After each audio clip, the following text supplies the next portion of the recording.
ಯಾವುದೇ ಒಂದು ಘಟನೆ ನಡೆದಾಗ, ಅದರಲ್ಲೂ ಅಪರಾಧದ ಘಟನೆಗಳು ನಡೆದಾಗ ಮೊದಲಿಗೆ ಭೇಟಿ ಕೊಡುವವರೇ ಪೊಲೀಸರು. ಒಂದು ವೇಳೆ ಈ ಘಟನೆ ಸಂಶಯಾತ್ಮಕವಾಗಿದ್ದರೆ, ಉದಾಹರಣೆಗೆ ಕೊಲೆ, ದರೋಡೆ, ಸುಲಿಗೆ ಅಥವಾ ಅಪಘಾತಗಳು ಕೂಡ ಆಗಿದ್ದರೆ, ಆ ಒಂದು ಘಟನೆಯ ವಿಶ್ಲೇಷಣೆ ಮಾಡಲು ಪೊಲೀಸರು ಮೊದಲು ಸಹಾಯ ಪಡೆಯುವುದೇ FSL ಟೀಮ್ ನಿಂದ. FSL ಅಂದ್ರೆ ಫಾರೆನ್ಸಿಕ್ ಸೈನ್ಸ್ ಲ್ಯಾಬೊರೇಟರಿ ಎಂದರ್ಥ. ಇದನ್ನ ಕನ್ನಡದಲ್ಲಿ ವಿಧಿವಿಜ್ಞಾನ ವಿಭಾಗ ಅಂತ ಕರೆಯುತ್ತಾರೆ. ವಿಧಿವಿಜ್ಞಾನ ಅಂದ್ರೆ ವೈಜ್ಞಾನಿಕ ವಿಧಾನಗಳನ್ನ ಬಳಸಿ ಅಪರಾಧಗಳನ್ನ ತನಿಖೆ ಮಾಡುವ ಮತ್ತು ಕಾನೂನು ಪ್ರಕ್ರಿಯೆಗೆ ಪುರಾವೆಗಳನ್ನ ಒದಗಿಸುವ ಒಂದು ವಿಜ್ಞಾನದ ಅಂಗವಾಗಿದೆ. ಇದರಲ್ಲಿ ಒಬ್ಬ ವ್ಯಕ್ತಿಯ ದೇಹದೊಳಗಿನ ವಸ್ತುಗಳು, ಬೆರಳಚ್ಚುಗಳು, DNA ಮತ್ತು ಇತರ ಪುರಾವೆಗಳನ್ನ ವಿಶ್ಲೇಷಿಸುವ ಮೂಲಕ ನಿಜಾಂಶವನ್ನ ಹೊರಗೆ ತೆಗೆಯಲಾಗುತ್ತದೆ. ಇದು ಒಂದು ಕೇಸ್ಗೆ ಒಳ್ಳೆಯ ಸಾಕ್ಷಿಯಾಗುತ್ತದೆ. ವಿಧಿವಿಜ್ಞಾನದಲ್ಲಿ ಹಲವು ಪ್ರಮುಖ ವಿಭಾಗಗಳಿವೆ. ಅದರಲ್ಲಿ ಮೊದಲನೆಯದು DNA ವಿಶ್ಲೇಷಣೆ ವಿಭಾಗ. ಅಪರಾಧದ ಸ್ಥಳದಲ್ಲಿ ಸಿಕ್ಕ DNA ಅನ್ನ ವಿಶ್ಲೇಷಿಸಿ ಆರೋಪಿ ಅಥವಾ ಸಂತ್ರಸ್ತರನ್ನ ಗುರುತಿಸುವ ಒಂದು ಸಾಧನವಾಗಿದೆ. DNA ಅಂದ್ರೆ ಡಿಆಕ್ಸೋ ರಿಬೋ ನ್ಯೂಕ್ಲಿಯಿಕ್ ಆಸಿಡ್ ಅಂತ ಅರ್ಥ.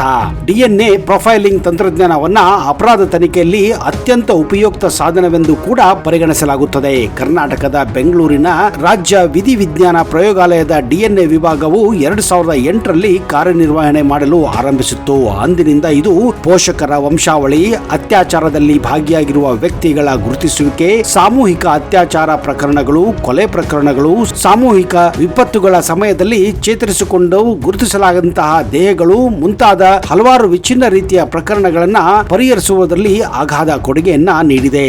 ಈ ವಿಭಾಗವು ರಕ್ತ, ಲಾಲಾರಸ, ವೀರ್ಯ, ಭ್ರೂಣ ಅಂಗಾಂಶಗಳು, ಮೂಳೆ, ಹಲ್ಲುಗಳು, ಕೂದಲುಗಳು, ಉಗುರುಗಳು ಮತ್ತು ಜೈವಿಕ ಮಾದರಿಗಳಿಂದ ಕಲೆ ಹಾಕಿದ ವಸ್ತುಗಳಂತಹ ವಿವಿಧ ಮಾನವನ ಜೈವಿಕ ಮಾದರಿಗಳಿಂದ DNA ಪ್ರೊಫೈಲಿಂಗ್ ಪರೀಕ್ಷೆಯನ್ನ ಕೈಗೆತ್ತಿಕೊಳ್ಳುತ್ತದೆ. ಕಳೆದ ವರ್ಷದಲ್ಲಿ ಈ ಪ್ರಯೋಗಾಲಯವು ಪ್ರಕರಣಗಳನ್ನ ತ್ವರಿತವಾಗಿ ವಿಲೇವಾರಿ ಮಾಡಲು ತಾಂತ್ರಿಕ ಸಾಮರ್ಥ್ಯವನ್ನ ಕೂಡ ಸ್ಥಾಪಿಸಿಕೊಂಡಿದೆ.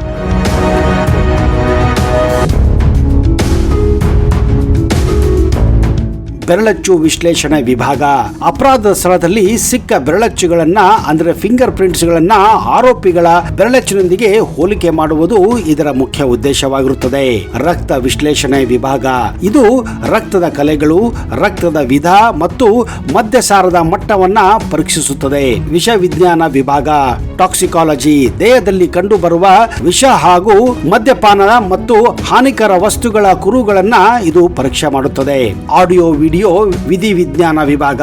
ತನಿಖೆಯಲ್ಲಿ ಸಹಾಯ ಮಾಡುವ ರೆಕಾರ್ಡ್ ಮಾಡಲಾದ ಆಡಿಯೋ ಮತ್ತು ವಿಡಿಯೋ ಮೂಲಗಳ ಘಾತೀಯವಾಗಿ ಇದನ್ನ ಪರೀಕ್ಷೆ ಮಾಡಲಾಗುತ್ತದೆ. ಆಡಿಯೋ ಮತ್ತು ವಿಡಿಯೋ ರೆಕಾರ್ಡಿಂಗ್ಗಳು ಪ್ರತ್ಯಕ್ಷದರ್ಶಿಗಳಿಂದಲೇ ಸಾಕ್ಷ್ಯವನ್ನ ಒದಗಿಸುತ್ತದೆ. ಇದರಿಂದ ತನಿಖಾ ಅಧಿಕಾರಿಗಳು ಅಪರಾಧ ನಡೆದಿರುವುದನ್ನ ನೈಜ ಸಮಯದಲ್ಲಿ ವೀಕ್ಷಿಸಬಹುದಾಗಿದೆ, ಕೇಳಬಹುದಾಗಿದೆ. ಆಡಿಯೋ ಮತ್ತು ವಿಡಿಯೋ ಪುರಾವೆಗಳು ಹೆಚ್ಚು ಸ್ಥಳದಲ್ಲಿ ಮತ್ತು ಹಿಂದೆಂದಿಗಿಂತಲೂ ಹೆಚ್ಚು ವೈವಿಧ್ಯ ಮೂಲಗಳಿಂದ ಇವತ್ತು ನಾವು ಕಾಣಬಹುದಾಗಿದೆ. ಸಿಸಿಟಿವಿ ವ್ಯವಸ್ಥೆಗಳು, ಮೊಬೈಲ್ ಫೋನುಗಳ ಹೆಚ್ಚಿನ ಬಳಕೆಯು ವಿಡಿಯೋ ಪುರಾವೆಗಳ ಪ್ರಮುಖ ಮೂಲವಾಗಿ ಕಾರ್ಯವನ್ನ ನಿರ್ವಹಿಸುತ್ತಿರುವ ಪ್ರತಿಯೊಂದು ಪಟ್ಟಣದ ಬಹುತೇಕ ಮೂಲೆಗೂ ಕಾವಲು ಕಣ್ಣುಗಳನ್ನ ವಿಸ್ತರಿಸಿಕೊಂಡಿದೆ. ಆಡಿಯೋ ಪುರಾವೆಗಳ ಮುಖ್ಯ ಮೂಲಗಳು ಫೋನ್ ಕರೆಗಳಾಗಿವೆ, ಧ್ವನಿ ಮೇಲ್ ರೆಕಾರ್ಡಿಂಗ್ಗಳಾಗಿವೆ, ವಿಡಿಯೋ ಕ್ಯಾಮೆರಾಗಳು, ಮೊಬೈಲ್ ಫೋನುಗಳು, ಸ್ಪೈ ಕ್ಯಾಮೆರಾಗಳು ಮತ್ತು ಕಂಪ್ಯೂಟರ್ ಫೈಲ್ಗಳಾಗಿವೆ. ಯಾವುದೇ ಎಲೆಕ್ಟ್ರಾನಿಕ್ ಗ್ಯಾಜೆಟ್ ನಲ್ಲಿ ಲಭ್ಯವಿರುವ ಆಡಿಯೋ ಅಥವಾ ವಿಡಿಯೋ ಫೈಲ್ಗಳನ್ನ ಡಿಜಿಟಲ್ ಫೋರೆನ್ಸಿಕ್ ತತ್ವವನ್ನ ಬಳಸಿಕೊಂಡು ವಿಶ್ಲೇಷಣೆ ಮಾಡಲಾಗುತ್ತದೆ. ಅಲ್ಲದೆ ಆಡಿಯೋ ವಿಡಿಯೋ ಫೈಲ್ಗಳನ್ನ ವಿವಿಧ ಉದ್ದೇಶಕ್ಕಾಗಿ ಫೋರೆನ್ಸಿಕ್ ಪರಿಕರಗಳು ಮತ್ತು ಸಾಫ್ಟ್ವೇರ್ ನ ಬಳಸಿ ವಿಶ್ಲೇಷಣೆ ಮಾಡುತ್ತದೆ. ಫ್ರೇಮ್ ವೈಸ್ ಫ್ರೇಮ್ ವಿಶ್ಲೇಷಣೆ ಆಧಾರದ ಮೇಲೆ ವಿಡಿಯೋ ಫೈಲ್ಗಳ ನೈಜತೆಯನ್ನ ಪರಿಶೀಲನೆ ಮಾಡಲಾಗುತ್ತದೆ. ಅಲ್ಲದೆ ಇವುಗಳನ್ನ ಸರಿಯಾಗಿ ಟೆಸ್ಟ್ ಮಾಡಿ ಈ ರೆಕಾರ್ಡಿಂಗ್ಗಳು ಆಡಿಯೋ ಆಗಲಿ ವಿಡಿಯೋ ಆಗಲಿ ಕರೆಕ್ಟ್ ಆಗಿದೆಯೋ, ನಿಜವಾಗಿದೆ ಇಲ್ಲವೋ ಅನ್ನೋದನ್ನ ಇವು ವಿಶ್ಲೇಷಣೆ ಮಾಡಿ ತನಿಖಾ ಅಧಿಕಾರಿಗಳಿಗೆ ಸಹಾಯ ಮಾಡುತ್ತದೆ. ಇತ್ತೀಚೆಗೆ ಪ್ರತಿಯೊಂದು ಗಲ್ಲಿಗಳಲ್ಲಿ ಸಿಸಿಟಿವಿ ಇರೋದ್ರಿಂದ ಅವುಗಳ ನೈಜತೆಯನ್ನ ಇವು ಕಂಡುಹಿಡಿಯುತ್ತವೆ. ಯಾಕಂದ್ರೆ ಇವತ್ತು ಹಲವಾರು ಸಾಫ್ಟ್ವೇರ್ ಗಳನ್ನ ಬಳಸಿ ಎಷ್ಟೋ ಜನ ಬೇರೆಯವರು ಮಾತನಾಡುವುದ ಹಾಗೆ ಮಾತನಾಡಿ ಜನರನ್ನ ಹೆದರಿಸಿ ದುಡ್ಡನ್ನ ಕಿತ್ತುತ್ತಿದ್ದಾರೆ. ಅವುಗಳ ಮಾದರಿಯನ್ನ ಪರಿಶೀಲನೆ ಮಾಡಿ ಪರೀಕ್ಷೆ ಮಾಡಿ ತನಿಖೆಗೆ ಸಹಾಯ ಮಾಡುವುದೇ ಈ ಆಡಿಯೋ ವಿಡಿಯೋ ವಿಶ್ಲೇಷಣಾ ವಿಭಾಗದ ಮುಖ್ಯ ಕಾರ್ಯವಾಗಿದೆ.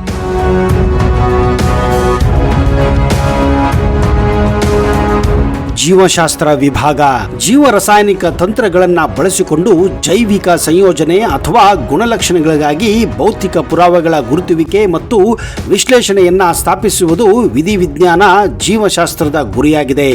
ವರದಕ್ಷಿಣೆ ತಡೆಗಟ್ಟುವೆ ಕಾಯ್ದೆ, ವನ್ಯಜೀವಿ ಸಂರಕ್ಷಣಾ ಕಾಯ್ದೆ, ವರದಿಯಾದ ಅಸ್ವಾಭಾವಿಕ ಸಾವಿನ ಪ್ರಕರಣಗಳು ಮತ್ತು ಇತರ ನೈಸರ್ಗಿಕ ವಿಕೋಪ ದೃಶ್ಯಗಳನ್ನ ಮತ್ತು ಪಿತೃತ್ವ ಸಮಸ್ಯೆಗಳ ಅಡಿಯಲ್ಲಿ ದಾಖಲಾದ ಘೋರ ಅಪರಾಧದ ಪ್ರಕರಣಗಳ ತನಿಖೆಯ ಸಮಯದಲ್ಲಿ ಕಾನೂನು ಕಾರ್ಯವಿಧಾನಗಳಿಗೆ ಇದು ಜೈವಿಕ ಪುರಾವೆಗಳು ತುಂಬಾನೇ ಮುಖ್ಯವಾಗಿರುತ್ತದೆ. ಅದರಲ್ಲೂ ರಕ್ತದ ಕಲೆಗಳು, ಲಾಲಾರಸ, ವೀರ್ಯ ಮತ್ತು ಯೋನಿ ಸ್ರವಿಸಿಕೆಯಂತಹ ಇತರ ದೇಹದ ದ್ರವಗಳ ವಿಶ್ಲೇಷಣೆಯು ಹಿಂಸೆ, ಅತ್ಯಾಚಾರ, ಅಪಘಾತಗಳು ಮತ್ತು ವಿವಿಧ ಸಾಮೂಹಿಕ ವಿಪತ್ತುಗಳಂತಹ ಅಪರಾಧದಲ್ಲಿ ಕಲೆಗಳ ಮೂಲಕ ಗುರುತನ್ನ ಇದು ಸಾಬೀತುಪಡಿಸುತ್ತದೆ. ಅಪರಾಧ ನಡೆದ ಸ್ಥಳಗಳಿಂದ ಪಡೆದ ರಕ್ತದ ದ್ರವ ಔಷಧಗಳು, ಬಟ್ಟೆ, ಆಯುಧ ಮತ್ತು ರಕ್ತದಿಂದ ಕಲೆಯಾಗಿರಬಹುದಾದ ಯಾವುದೇ ಇತರ ಭೌತಿಕ ಪುರಾವೆಗಳು, ಲೈಂಗಿಕ ದೌರ್ಜನ್ಯ ಕಿಟ್ಗಳು, ದೂರುದಾರರ ಬಟ್ಟೆ, ಹಾಸಿಗೆ, ಶಂಕಿತನ ಬಟ್ಟೆ ಮತ್ತು ವೈದ್ಯಕೀಯ ಅಧಿಕಾರಿ, ತನಿಖಾಧಿಕಾರಿ ಸಂಗ್ರಹಿಸಿದ ಮಾದರಿಗಳನ್ನ ಅಷ್ಟೇ ಅಲ್ಲದೆ ಹೋಲಿಕೆಗಾಗಿ ಕೂದಲುಗಳನ್ನು ಮತ್ತು ಇತರ ದೇಹದ ಭಾಗಗಳನ್ನ ಪರೀಕ್ಷೆ ಮಾಡುವುದು ಈ ವಿಭಾಗದ ಮುಖ್ಯ ಕೆಲಸವಾಗಿರುತ್ತದೆ.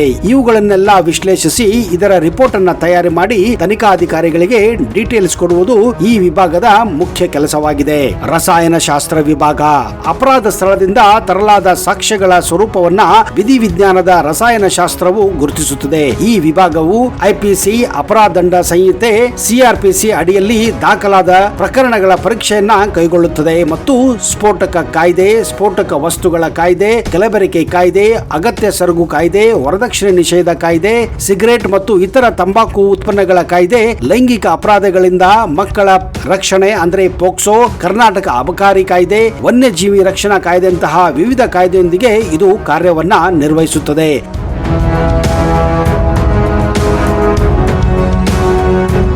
ಮದ್ಯ, ಕಲಬೆರಕೆ ಮದ್ಯ, ಪೆಟ್ರೋಲಿಯಂ ಉತ್ಪನ್ನಗಳು ಮತ್ತು ಅವುಗಳ ಉಳಿಕೆಗಳು, ಸ್ಫೋಟಕ ವಸ್ತುಗಳು, ಆಮ್ಲಗಳು, ತಂಬಾಕು, ಲೋಹಗಳು ಮುಂತಾದ ಮಾದರಿಯಲ್ಲಿ ವಿವಿಧ ರಾಸಾಯನಿಕ ಪರೀಕ್ಷೆ ಮತ್ತು ಗುರುತಿಸುವಿಕೆಯನ್ನ ಈ ವಿಭಾಗವು ಕೈಗೊಳ್ಳುತ್ತದೆ. ಈ ಪರೀಕ್ಷೆಯು ರಾಸಾಯನಿಕ ಮತ್ತು ಉಪಕರಣ ವಿಧಾನಗಳಿಂದ ಗುಣಾತ್ಮಕ ಮತ್ತು ಪರಿಣಾತ್ಮಕ ವಿಧಾನಗಳನ್ನ ಒಳಗೊಂಡಿರುತ್ತದೆ. ವಿಶ್ಲೇಷಣೆಗೆ ಅಗತ್ಯ ಇರುವ ಎಲ್ಲಾ ಅಗತ್ಯದ ಗುಣಮಟ್ಟದ ಉಪಕರಣಗಳನ್ನ ಈ ವಿಭಾಗ ಹೊಂದಿರುತ್ತದೆ.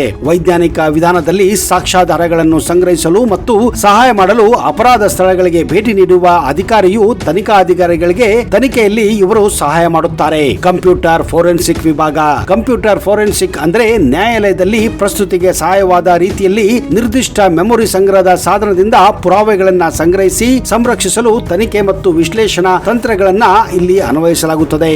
ಕಂಪ್ಯೂಟರ್, ಲ್ಯಾಪ್ಟಾಪ್, ಮೆಮೊರಿ ಸ್ಟೋರೇಜ್ ಸಾಧನಗಳಲ್ಲಿರುವ ಡಿಜಿಟಲ್ ಡೇಟಾವನ್ನ ಇಮೇಜ್ ಫಾರ್ಮ್ ನಲ್ಲಿ ಸಂಪೂರ್ಣವಾಗಿ ನಕಲು ಮಾಡಲಾಗುತ್ತದೆ.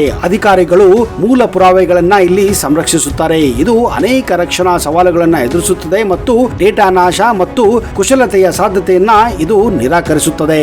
ಅಷ್ಟೇ ಅಲ್ಲದೆ ಪರಿಶೀಲಿಸಿದಂತಹ ಚಿತ್ರಗಳನ್ನ ಪಡೆದ ನಂತರ ವಿಶ್ಲೇಷಕರು ಡಿಜಿಟಲ್ ಮಾಹಿತಿಯನ್ನ ಮತ್ತೊಮ್ಮೆ ಪರಿಶೀಲನೆ ಮಾಡಲಾಗುತ್ತದೆ.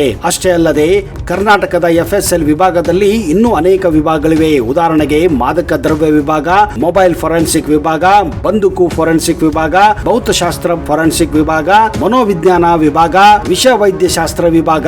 ಕರ್ನಾಟಕದಲ್ಲಿ FSL ವಿಭಾಗದ ಮುಖ್ಯ ಕಚೇರಿಯು ಬೆಂಗಳೂರಿನಲ್ಲಿದೆ.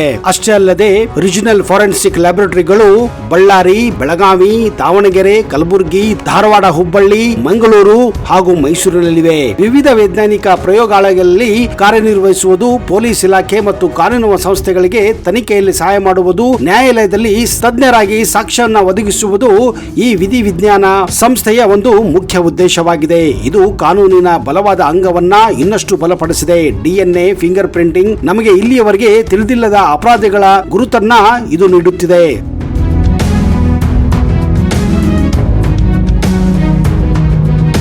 ಸೈಬರ್ ವಿಧಿವಿಜ್ಞಾನವು ತಮ್ಮ ಎಲೆಕ್ಟ್ರಾನಿಕ್ ಸಾಧನಗಳ ಪರದೆಯ ಹಿಂದೆ ಅಡಗಿರುವ ಅಪರಾಧದ ಮುಖವನ್ನ ನೋಡಲು ತನಿಖಾಧಿಕಾರಿಗಳಿಗೆ ಸಹಾಯ ಮಾಡುತ್ತಿದೆ. ಕ್ರಿಮಿನಲ್ ನ್ಯಾಯ ವ್ಯವಸ್ಥೆಯ ಅಗತ್ಯನ್ನ ಪೂರೈಸುವ ಸಲುವಾಗಿ ಕರ್ನಾಟಕದಲ್ಲಿ ವಿಧಿವಿಜ್ಞಾನ ಪ್ರಯೋಗಾಲಯ FSL ಆಗಸ್ಟ್ 1, 1967 ಹಿಂದಿನ ಮೈಸೂರು ಸರ್ಕಾರ ಹೊರಡಿಸಿದ ಆದೇಶದ ಮೇಲೆಗೆ ಅಸ್ತಿತ್ವಕ್ಕೆ ಬಂದಿತ್ತು. ಹಳೆಯ ಅಪರಾಧ ತನಿಖಾ ಇಲಾಖೆ CID ವೈಜ್ಞಾನಿಕ ಪ್ರಯೋಗಾಲಯವು ರಸಾಯನ ಶಾಸ್ತ್ರಜ್ಞ ಮತ್ತು ಇಬ್ಬರು ಪ್ರಶ್ನಾರ್ಹ ದಾಖಲೆ ತಜ್ಞರನ್ನ ಸಿಬ್ಬಂದಿಯಾಗಿ ಹೊಂದಿತ್ತು. ಇದನ್ನು ಹೊಸದಾಗಿ ಸ್ಥಾಪಿಸಲಾದಂತಹ FSL ಬೆಂಗಳೂರಿನೊಂದಿಗೆ ಮುಂದೆ ವಿಲೀನ ಮಾಡಲಾಗಿತ್ತು. ವಿಜ್ಞಾನದ ಬೆಳವಣಿಗೆ ಹಲವಾರು ಕ್ಷೇತ್ರಗಳಲ್ಲಿ ಅಸಾಧಾರಣವಾಗಿದ್ದು, ಇದು ಕ್ಷೇತ್ರದ ಪರಿಧಿಯನ್ನ ಹೊಸ ಉದಯೋನ್ಮುಖ ಪ್ರದೇಶಗಳಿಗೆ ವಿಸ್ತರಿಸಿದೆ. ಅಪರಾಧದ ನಿರಂತರವಾಗಿ ಬದಲಾಗುತ್ತಿರುವ ಸ್ವರೂಪ ಮತ್ತು ಪ್ರಕಾರ ಮತ್ತು ಪ್ರಮಾಣವು 2007ರಲ್ಲಿ DNA ಕೇಂದ್ರವನ್ನ ಸ್ಥಾಪಿಸಲಾಗಿತ್ತು ಮತ್ತು 2015ರಲ್ಲಿ ಸೈಬರ್ ಫೋರೆನ್ಸಿಕ್ ವಿಭಾಗವನ್ನ ಕರ್ನಾಟಕದಲ್ಲಿ ಮೊಟ್ಟ ಮೊದಲ ಬಾರಿಗೆ ಇಡೀ ಇಂಡಿಯಾದಲ್ಲೇ ಸ್ಥಾಪನೆ ಮಾಡಲಾಗಿತ್ತು. ಅಷ್ಟೇ ಅಲ್ಲದೆ ಪ್ರತಿಯೊಬ್ಬ ಎಸ್ಒಗಳು ಅಂದ್ರೆ ಸೈಂಟಿಫಿಕ್ ಆಫೀಸರ್ಗಳಿಗೆ ಪ್ರತಿ ವರ್ಷ ತರಬೇತಿಯನ್ನ ಕೂಡ ನೀಡಲಾಗುತ್ತದೆ. ಈ ತರಬೇತಿ ಕಾರ್ಯಕ್ರಮವು ಹೊಸದಾಗಿ ಸೇರ್ಪಡೆಗೊಂಡ ಅಧಿಕಾರಿಗಳಿಗೆ ವಿಧಿವಿಜ್ಞಾನ ಪರೀಕ್ಷಾ ವರದಿಯನ್ನ ನೀಡಲು ಪ್ರಾರಂಭಿಸುವ ಮೊದಲು ಉತ್ತಮ ಅಡಿಪಾಯವನ್ನ ನೀಡಲು ವಿಧಿವಿಜ್ಞಾನದ ಎಲ್ಲಾ ಕ್ಷೇತ್ರಗಳಲ್ಲಿಯೂ ತರಬೇತಿಯನ್ನ ಕೊಡಲಾಗುತ್ತದೆ. ಈ ಕಾರ್ಯಕ್ರಮವು ಗುಜರಾತ್ನ ಗಾಂಧಿನಗರದಲ್ಲಿರುವ ರಾಷ್ಟ್ರೀಯ ವಿಧಿವಿಜ್ಞಾನ ವಿಶ್ವವಿದ್ಯಾಲಯದಲ್ಲಿ 3 ತಿಂಗಳ ವ್ಯಾಪಕ ತರಬೇತಿಯೊಂದಿಗೆ ಪ್ರಾರಂಭವಾಗುತ್ತದೆ. ಹೌದು ಸ್ನೇಹಿತರೆ, ನೀವೇನಾದರೂ FSL ಅಧಿಕಾರಿ ಆಗಬೇಕಂದ್ರೆ ನೀವು ವಿಜ್ಞಾನ ವಿಭಾಗದಲ್ಲಿ BSc ಮತ್ತು MSc ಯನ್ನ ಮಾಡಿರಬೇಕಾಗುತ್ತದೆ. ನೋಡಿದಿರಾ ಸ್ನೇಹಿತರೆ, ಆಗಾಗ ನಾವು ಸುದ್ದಿ ಮಾಧ್ಯಮಗಳಲ್ಲಿ FSL ಅಂತ ಕೇಳುತ್ತಾನೆ ಇರುತ್ತೇವೆ. ಈ FSL ಬಗ್ಗೆ ಮಾಹಿತಿ ನಿಮಗೆ ಇಷ್ಟವಾಗಿರಬಹುದು ಅಂತ ನಾನು ಭಾವಿಸುತ್ತೇನೆ. ಒಂದು ವೇಳೆ ನಿಮಗೆ ಇದರ ಬಗ್ಗೆ ಹೆಚ್ಚಿನ ಮಾಹಿತಿ ಇದ್ರೆ ದಯವಿಟ್ಟು ಕಮೆಂಟ್ ಮಾಡಿ ಹಾಗೂ ಈ ವಿಡಿಯೋನ ನಿಮ್ಮೆಲ್ಲ ಸ್ನೇಹಿತರ ಜೊತೆ ಶೇರ್ ಮಾಡಿ.